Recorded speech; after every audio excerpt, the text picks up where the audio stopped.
अस्सलाम वालेकुम वरहमतुल्लाहि वबरकातुहू। उम्मीद है कि आप सब लोग खैरियत से होंगे। वेलकम टू द शासिब टीवी चैनल। आज हम सही बुखारी शरीफ से हदीस नंबर 5 पढ़ने जा रहे हैं, जिसका उन्वान है वही की इलामात, वही का महफूज करना। तो आइए इसे रीड करते हैं। रसूलुल्लाह सल्लल्लाहु अलैहि वसल्लम नुज़ूल कुरान के वक़्त बहुत सख्ती महसूस फरमाया करते थे, और इसकी इलामतों में से एक ये थी कि याद करने के लिए आप अपने होंठों को हिलाते थे।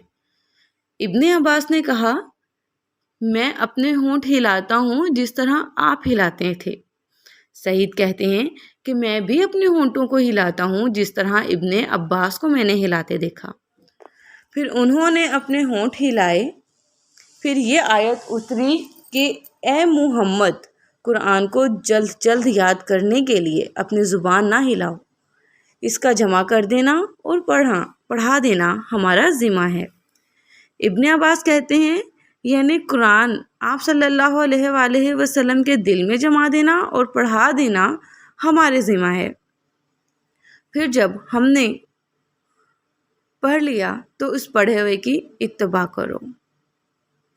इब्ने अब्बास फरमाते हैं, इसका मतलब ये है कि आप इसको खामोशी के साथ सुनते रहो, उसके बाद मतलब समझा देना हमारे ज़िम्मा है।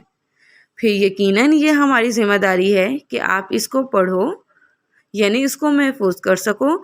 चुनाचे इसके बाद जब आपके पास जिब्राइल अलैहिस्सलाम वही लेकर आते तो आप तवज्जो से सुनते। जब वो चले जाते तो रसूलुल्लाह सल्लल्लाहु अलैहि वसल्लम इस वही को इसी तरह पढ़ते जिस तरह जिब्राइल अलैहिस्सलाम ने इसे पढ़ा था। आइए इसकी इंग्लिश ट्रांसलेशन देखते हैं। नरेटेड सईद बिन जबीर Ibn Abbas रज़ियल्लाहु ताला अन्हा in the explanation of the statement of Allah, move not your tongue concerning the Quran to make haste therewith, said, Allah's apostle used to bear the revelation with great trouble and used to move his lips quickly with the inspiration. Ibn Abbas रज़ियल्लाहु ताला अन्हा moved his lips, saying, I am moving my lips in front of you as Allah's apostle used to move his. Said, moved his lips, saying, I am moving my lips as I saw Ibn Abbas radiallahu ta'ala anha moving his. Ibn Abbas radiallahu ta'ala anha added, so Allah revealed, move not your tongue concerning the Quran to make haste therewith. It is for us to collect it and to give you, O Muhammad sallallahu alaihi wasallam, the ability to recite it, which means that Allah will make him remember the portion of the Quran which was revealed at the time by heart and recited.